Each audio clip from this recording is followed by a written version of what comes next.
Okay, so hi everybody, it's me here with another video, and this one is a lesson, but it's not a lesson for just students, people who are still in secondary school.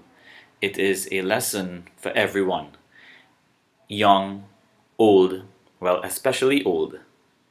And in this time of global pandemic, it has come to my attention that there's a big problem that comes along with this situation. Right now, we are hearing about curbing the spread of the virus, the COVID-19 virus. But I think a very important thing that also has to be curbed at this point is misinformation. Because misinformation is spreading like wildfire right now, spreading faster than the virus at this point, because we are all subject to misinformation, because we are pretty much all connected due to the internet and social media and even the general media. And at this very pivotal time in our history, it is very important that we know what information we should be sharing and what information we should not be sharing. So today's lesson is on misinformation, and it is one that we should share with as much people as possible. So to start us off, what is misinformation? Misinformation can be defined as false or inaccurate information, especially that which is deliberately intended to deceive. Now notice they say especially, because it is many times the case that the things we read online, right, that are not true, the things we see on our phones that are not true, are things that were intentionally placed to deceive us. Many times it is just for people's bragging rights to say, I put that out there. Many times it is just for attention. Many times it is just because people just have a penchant for going viral, as the case might be. Or maybe they're just bad mind. But misinformation, especially deliberate attempts at misinformation, right, is a very dangerous thing. It is false and inaccurate information. And within the context of the COVID-19 virus, there is a lot of false or inaccurate information that even people who are not trying to deceive, right? Not everyone is trying to deceive. Some people mean well. Even people who are the sources of misinformation, sometimes they mean well. But they have to understand the difference between proven facts and opinions and things which are still being tested.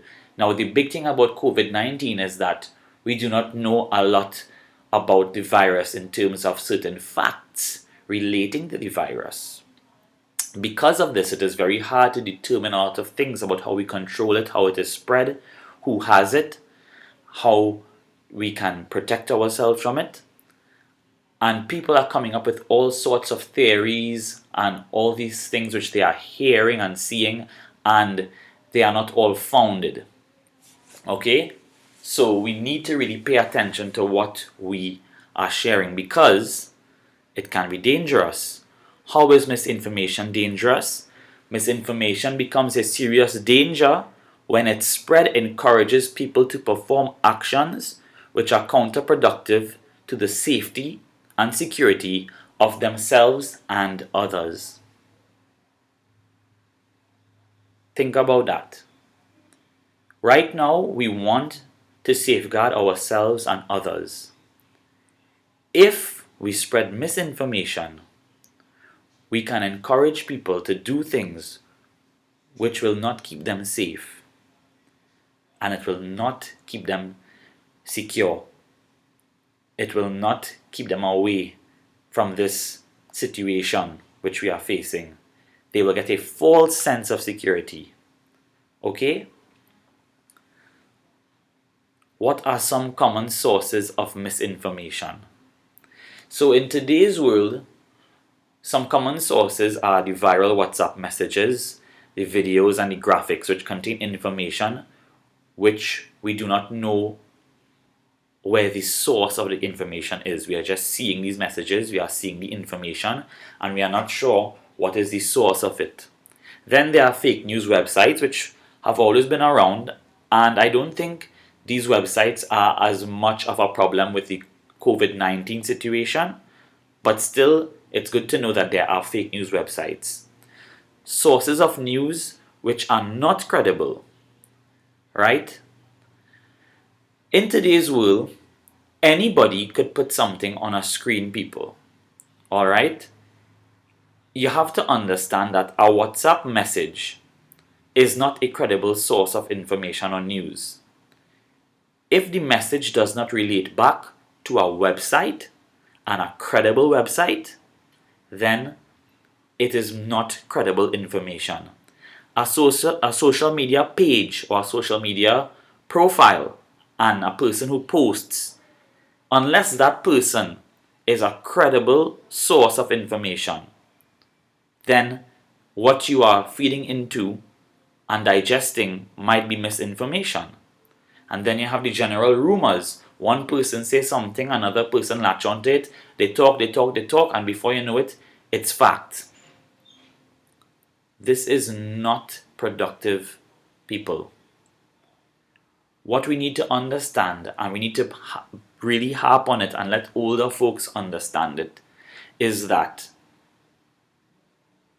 in today's world, it is not like the world we grew up in for generations gone by, where media, there is a certain barrier to who can create media and who can create content. Today, anybody can put something on a screen. Look at me right now. Who am I? Am I someone with CNC3 News? No. Aren't you looking at this right now? Why?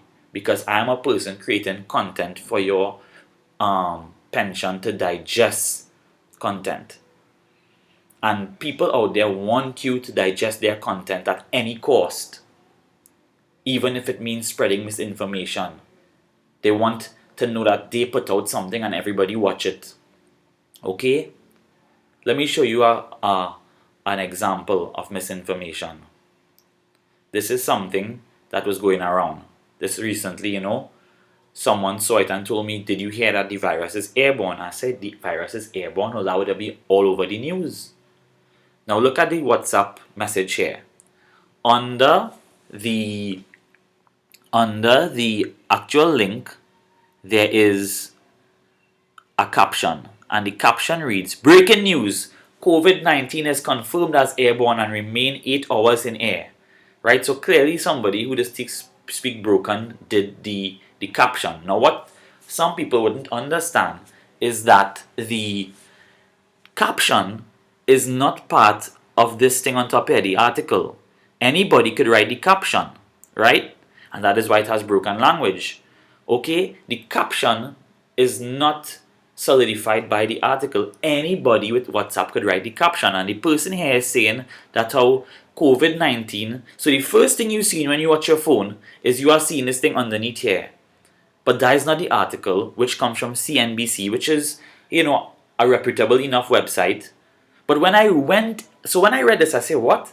When I went into the actual article, nothing in the article states anything about 8 hours remaining in air. Nothing. So this is an attempt to spread panic in people. Okay, and then what people are going to say is they're going to say, did you hear this thing airborne? Do you know that how we can't go outside or whatever? And then people are going to do things that will induce panic, and that is not productive. Now this is just one example. Another example are all the WhatsApp voice messages we are sharing. Right? There was one that said that hearing a voice saying, I spoke to someone who knows people who are important or whatever, and they say a state of emergency is coming. The Prime Minister is going to call a state of emergency. a state of emergency has not been called as yet, and that WhatsApp message, that viral voice note went out about a week or more ago. So that message also induced panic. What happens? People begin to move counterproductive to the benefit of society. They go and they panic buy, they move illogical, they become stressed out, they become very aggressive in public because they think it's a life and death situation, which I mean, we are in the midst of a pandemic, but at the same time, our society has to function sensibly. All right? If we are going to survive, we have to stop this. We cannot carry on with this kind of misinformation being spread and being digested. So how can we stop this type of thing? Oh, and by the way, an easy way to spot fake news is if you see it's not CNN.com but it's CNNTV.com, well then it's most likely fake because nobody's put a dash in their address. That is not how things work. The dash is because they just want to put CNN there just to throw you off. So what can you do? To curb the spread of misinformation, you can read the articles before you share it. Read something good before you share it and understand if it's making sense. Then if you think what you're reading didn't make sense, then you could fact check. Fact check the information given before sharing it. So see if other multiple news sources are carrying this news.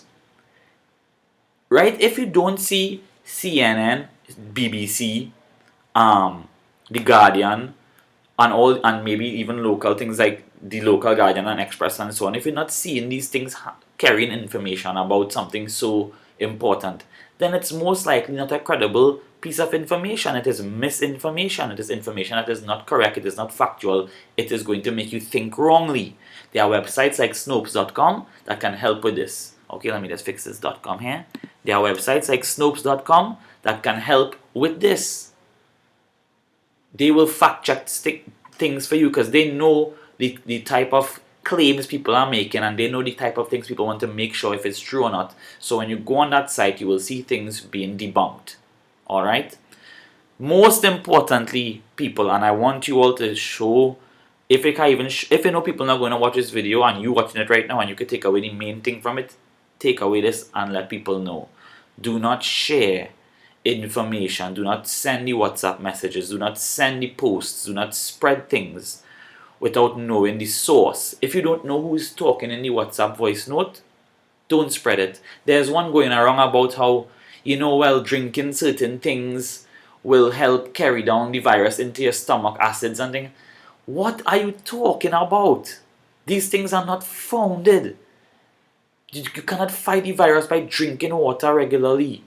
You cannot say this thing that people had saying that UNICEF said it doesn't survive in hot countries and thing. This is not true. Go to the World Health Organization and to the major websites to find information about the pandemic and about the virus, people. Do not believe everything you see on a screen. Anybody can create the content that you are digesting. It is not long ago where you needed to be at a certain level for people to veto you and say you could be on TV and talk. Right? It's not like, only credible sources being allowed. Anybody could write anything. This thing that you are seeing right now, as I said, I just did it in my spare time. I could have made this thing filled with misinformation and give it to you. It all comes down to you and what you are able to separate in your mind and stop feeding into sensationalism, people. It is very, very important. So I leave you with these words, right? Do not believe everything you see on a screen. Fact check, fact check, fact check.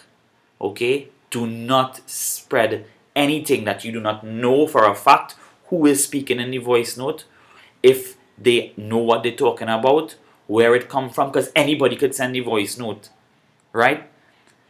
A voice note is not a valid form of information regarding a pandemic. Stop it. You have to deal with major news outlets and major news websites. Okay? Read what you're sharing. People just see a headline and just share it. please read. Okay? I know this is not going to, change overnight. But if everyone who is reading these things in front of you and see me talking right now, could take it upon themselves to talk to someone they know and explain these things to them and really let them see the importance of it, okay, especially older people, because they are not accustomed to seeing things on screen that are false, or they're accustomed to disinformation, they're accustomed to the systemic disinformation that we might get from propaganda, but they're not accustomed to just seeing things on a screen that is totally false and nonsensical. So they always think something on a screen is something valid, and that's not the case. So let's try and stop this thing. Okay? Really, it's really important. So that's the end of my little lesson for everyone today. Please, let's try and do the best we can to help stop the spread of the COVID-19 virus as much as we can right now in these trying times. Thank you.